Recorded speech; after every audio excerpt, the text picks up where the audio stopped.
وأتوب إليه لا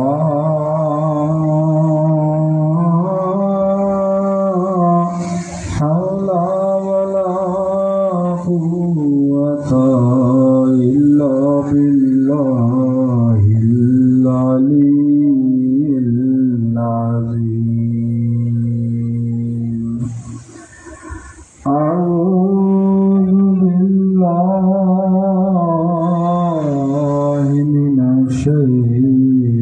الشيطان الرجيم بسم الله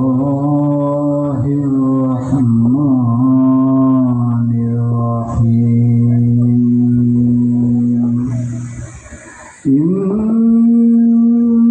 الله ملائكته يصلون على النبي يا أيها الذين آمنوا صلوا عليه وسلموا تسليما اللهم صل على سيدنا مولانا محمد وعلى آل سيدنا مولانا محمد اللهم صل على سيدنا مولانا محمد وعلى آل سيدنا مولانا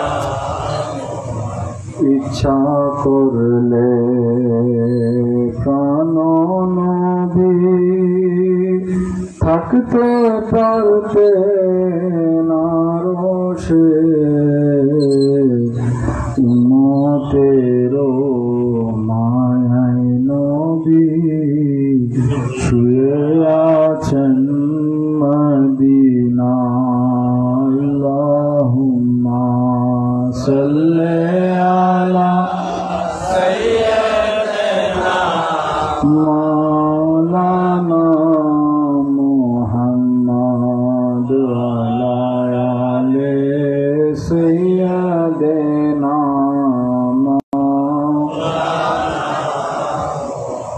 নবী প্রেমিক ওয়াসকারণী নবীর প্রেমে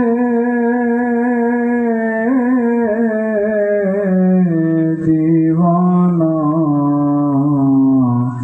নবী প্রেমিক ওয়াসকারণী নবীর প্রেমে দিওয়ানা সকল দ্বন্দ্ব শহীদ করলেন একটি মাত্র রাখলেন না আল্লাহুম্মা সাল্লি আলা সাইয়্যিদিনা মুহাম্মদ ওয়া আলা আলি সাইয়্যিদিনা পশু পাখি সবাই বলে আজকে মোদের খুশির দিন পশু পাখি সবাই বলে আজকে মোদের খুশির দিন এই দুনিয়ায় তশরিফ আনলেন রহমাতুল লিল আলামিন আল্লাহুম্মা সাল্লি আলা সাইয়্যিদিনা मौलाना मोहम्मद वाला आले सैयदना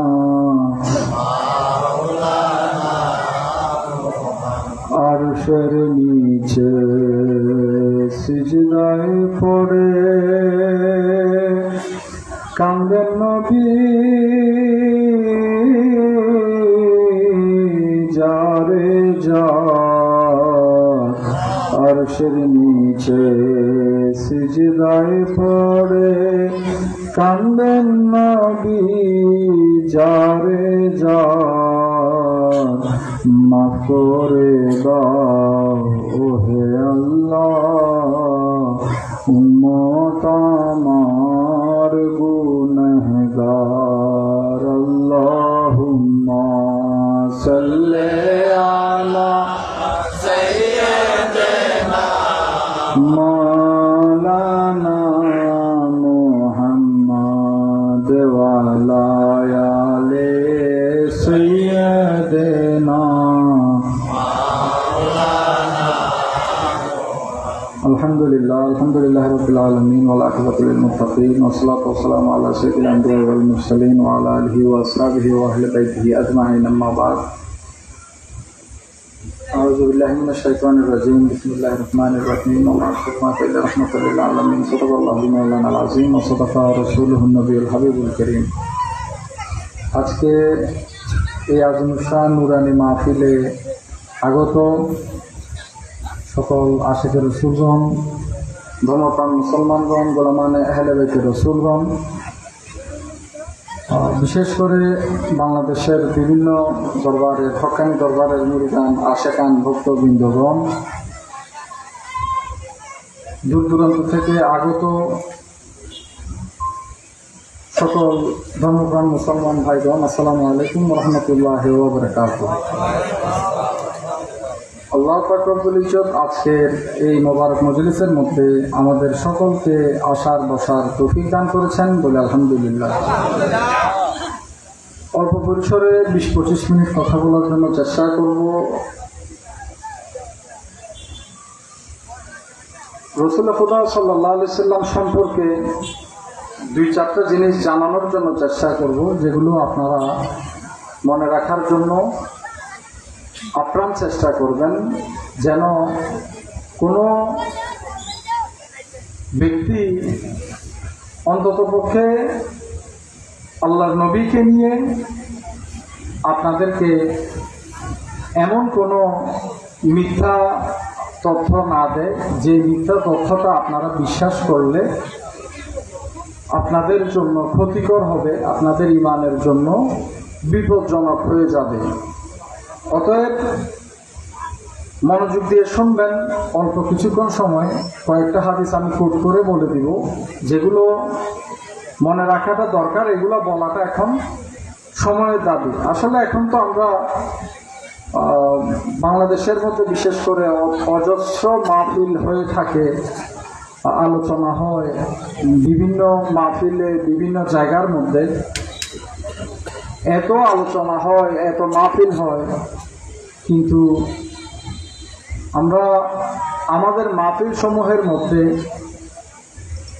কিছু সময় কিংবা সময় ফিক্সড করে কয়েকজন উলামায়ে কেরামকে এভাবে বলে রাখাটা উত্তম যে তারা যেন আকীদার উপর বিশেষ করে রাসূল খুদা সাল্লাল্লাহু আলাইহি ওয়াসাল্লাম সম্পর্কে একাধারে কথা বলে যান। কারণ এখন আমাদের দেশের মধ্যে আমরা যা অবস্থা দেখতেছি, এখানে সবচাইতে বেশি বিতর্কটা যেটা নিয়ে তৈরি করা হচ্ছে, সবচাইতে বিতর্কটা হচ্ছে আমাদের নবীকে নিয়ে।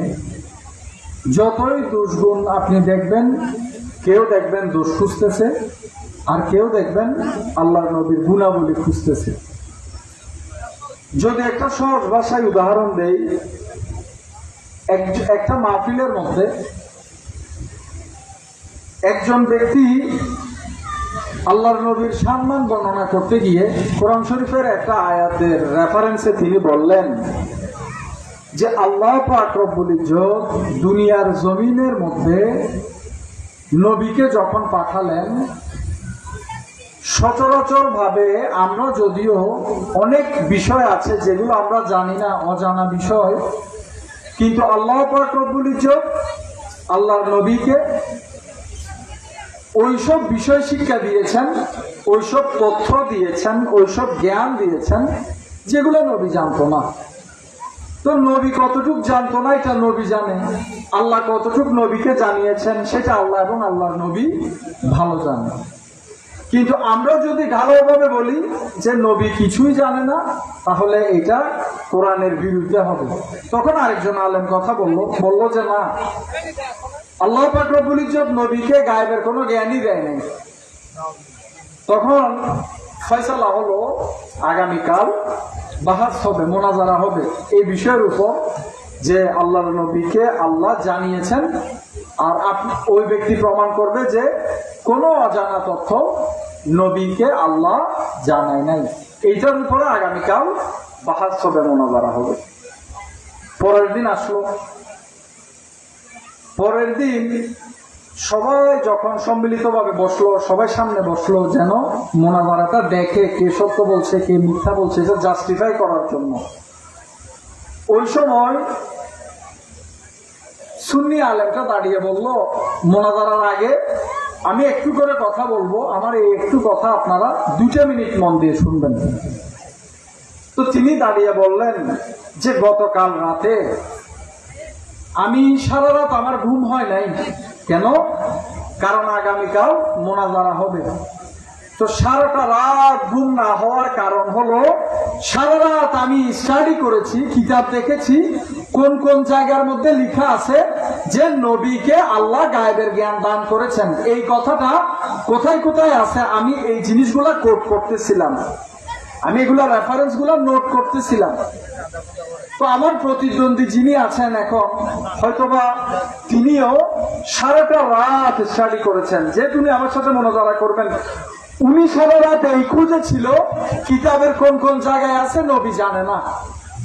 তো ওই সুন্নি আলেম সাধারণ মানুষকে উদ্দেশ্য করে বলল যে গতকালকে সারা রাত আমি দেখলাম কোথায় কোথায় আছে যে নবী গায়েবের জ্ঞান আল্লাহ নবীকে দান করেছেন এবং নবী জানেন। আমি এই দলিল সারা রাত খোঁজ করলাম, আর আমার বিরুদ্ধে যিনি দাঁড়িয়েছেন তিনি সারা রাত খোঁজ করলো কোথায় কোথায় আছে নবী জানে না।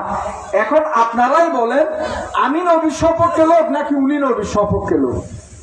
তখন উপস্থিত মানুষ বলল, যেহেতু আপনি সব জায়গায় খুঁজতেছেন যে কোথায় কোথায় লেখা আছে যে আমার নবী জানে, এইটা যখন আপনি খুঁজলেন তাহলে বোঝা গেল আপনি নবীর সপক্ষে লোক। মোনাজারার আর কোনো দরকার হয় নাই, মোনাজারাই আর হয় নাই।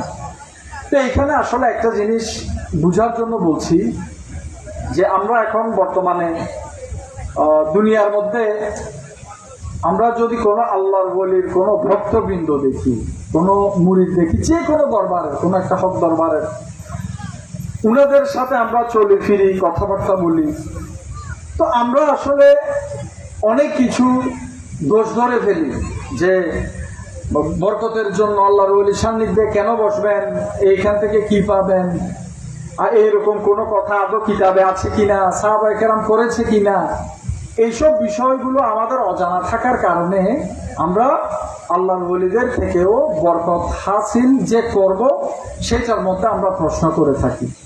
তো এখন আপনি বলতে পারেন যে সাহাবায়ে কেরাম কিরকম বরকত হাসিল করতো। বিভিন্ন হাদিস আছে, আমি কয়েকটা হাদিস কোট করে রেখেছি আজকে বলার জন্য। তার মধ্যে সর্বপ্রথম হাদিসটা যদি বলি সেটা হলো হযরত আব্দুর রহমান ইবনে আবি ওমারা, তিনি বর্ণনা করছেন যে রাসূল সাল্লাল্লাহু আলাইহি সাল্লাম একদা উনাদের বাড়িতে কোন একটা দাওয়াতে বা কোনো কাজে আল্লাহর নবী তশরিফ আনয়ন করলেন। তো আল্লাহর নবী উনাদের বাড়িতে যাওয়ার পর ওই জায়গার মধ্যে আল্লাহর নবী পানি পান করার জন্য